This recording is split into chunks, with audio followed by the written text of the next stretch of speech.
Well, first of all, we'd like to thank the Capital One Bowl for inviting us. It's always a pleasure. We were here two years ago.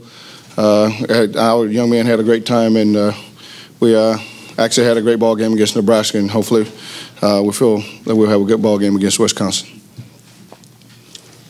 Excited to be here. Orlando's a great place. The weather's been great. Today was a little chilly, but a wonderful place to be. All of us that have families here, to be in Orlando is great.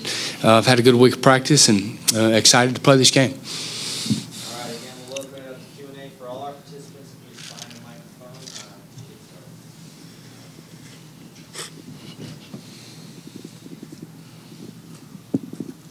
Whammy and Steve, you guys have a small group of seniors, relatively speaking, but, you know, what a special group. Besides just the numbers of what things they've accomplished, can you kind of talk about, you know, the intangibles and personalities that your current group of seniors, Steve and Whammy, have brought to the program?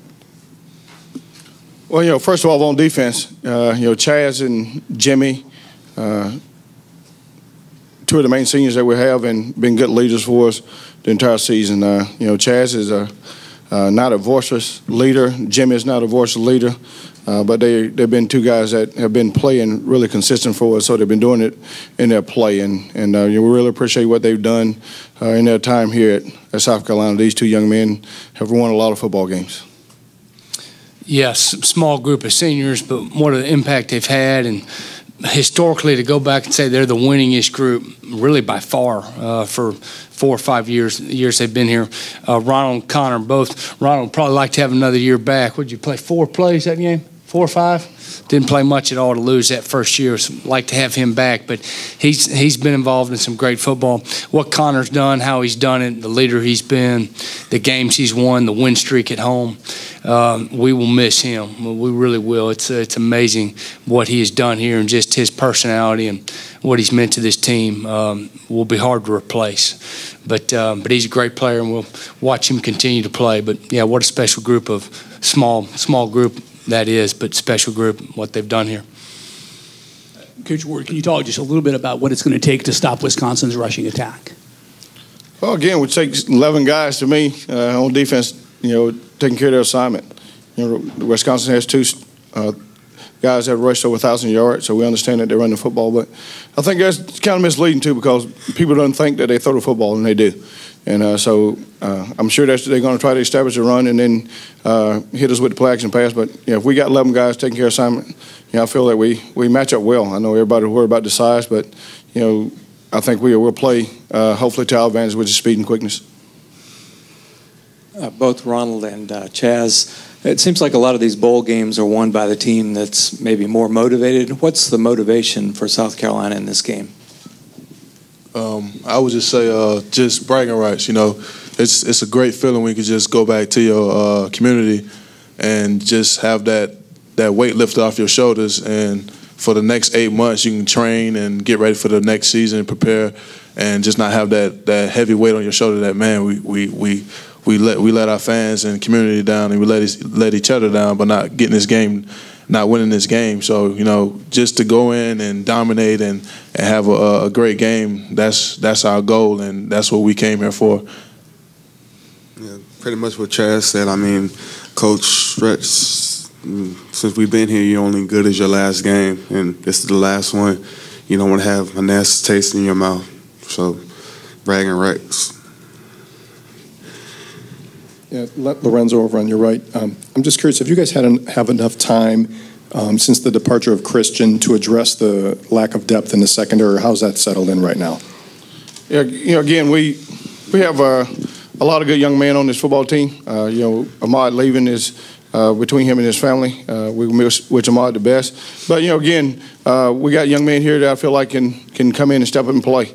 You know, of course, Jimmy and Vic Hampton are the 2 starters, and Rico McWilliams. And then if we have to go to a 4th corner, we'll put Bryson Williams at corner. Lorenzo, when the defense got off to kind of a rocky start earlier in the year, just how frustrating was that for you, and just how did you stay the course and keep these guys on the path that you wanted them to be on? Well, it wasn't. It was more than just frustration. Again, I think when you had an experienced defensive front coming back, and you had a totally inexperienced second level being linebacker group, and then you had a mixture in the secondary. Then we got to where early in the season I felt like we tried to do too much by each position. You know, I felt like the D-line didn't trust that the linebacker could be where they needed to be.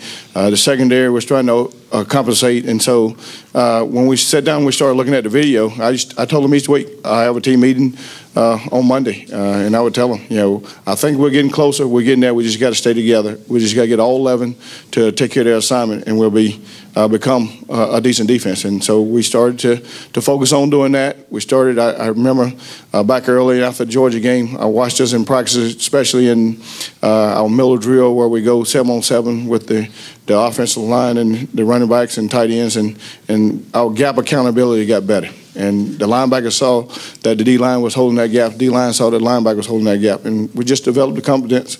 And hopefully we're still growing, and we still got a ways to go, and hopefully we'll improve this ballgame.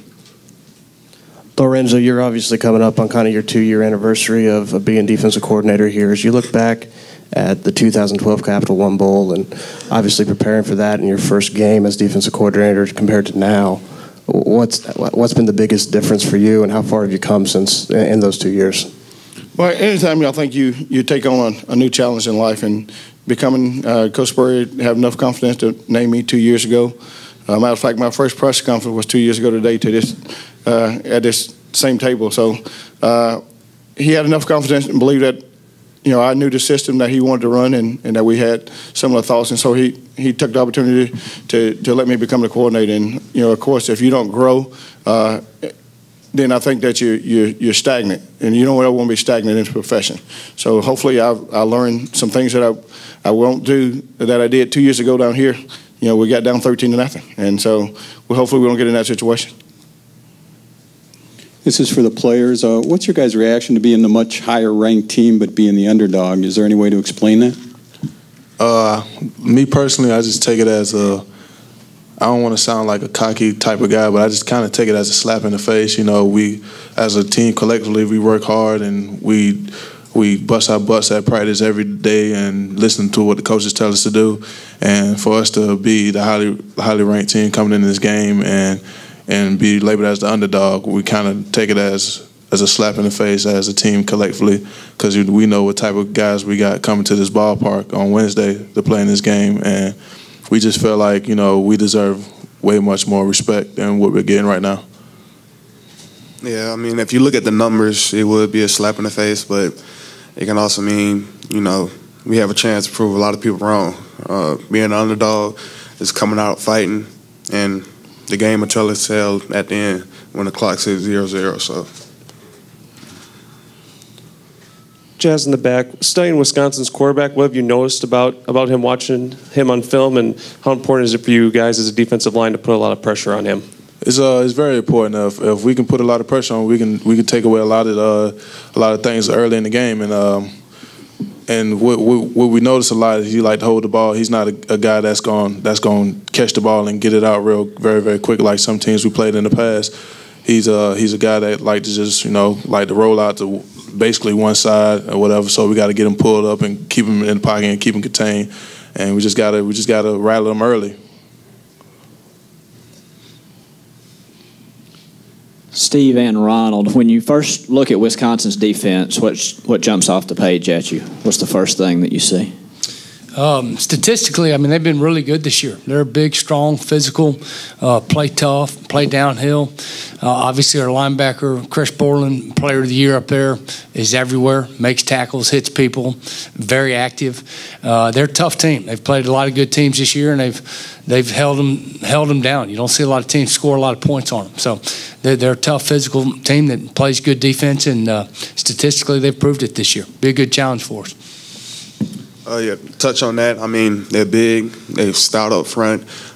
Active linebackers, you rarely catch them out of position. They're very good assignment-wise, so it's going to be a nice challenge. Chaz, kind of the same thing that I asked Lorenzo. Obviously, you've seen him take over as defensive coordinator, his growth in the role. In your eyes, what have you seen with his development, becoming a first here defense coordinator in the past 2 years?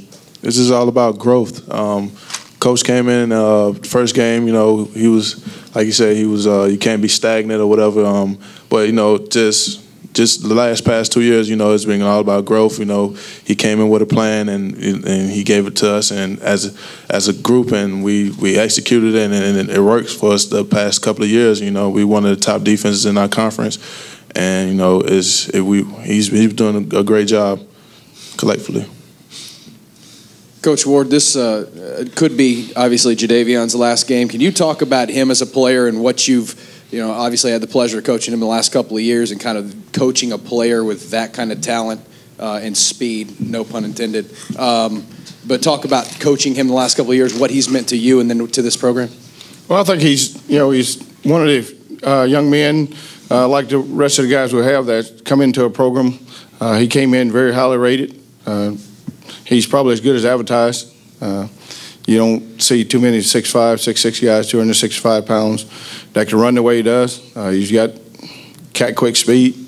You know, he's a playmaker. That's one thing I can say about JD. He's a playmaker. He don't always do it right, or the way that we coach it, but he ended up making a play. So it's one of those deals where you say, "What are you doing?" "Oh, great job." So we understand that. The entire defense understand that. You know, JD is the only guy I know can jump in a gap and out of a gap and still make a play. And, you know, we want him to be more disciplined and do it. But, you know, he meant a lot to this program. And you know, for him to stay in the state and to come to the University of South Carolina just helped the trend that we had started of signing the top players in our state. And so, you know, we're very, very excited for JD and his future. I'm sure this is his last college football game, and we wish him well.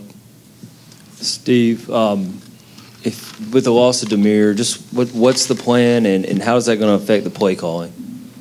Demir's out. He'd be off for 5-6 weeks for that knee surgery. Nick Jones will probably play the whole game there. And, you know, there'll probably be a couple less deep balls that we may have thrown to him that we'll throw to somebody else. But other than that, how we've put our plan together has not changed with the loss of Demir. Where we'll miss him is on special teams. He does an excellent job on 2 or 3 cover teams that he'll be hard to replace. But offensively, we'll do our best. And Nick's ready to play, and he's a good, solid player. So we'll be fine there. All right, any other questions at this time?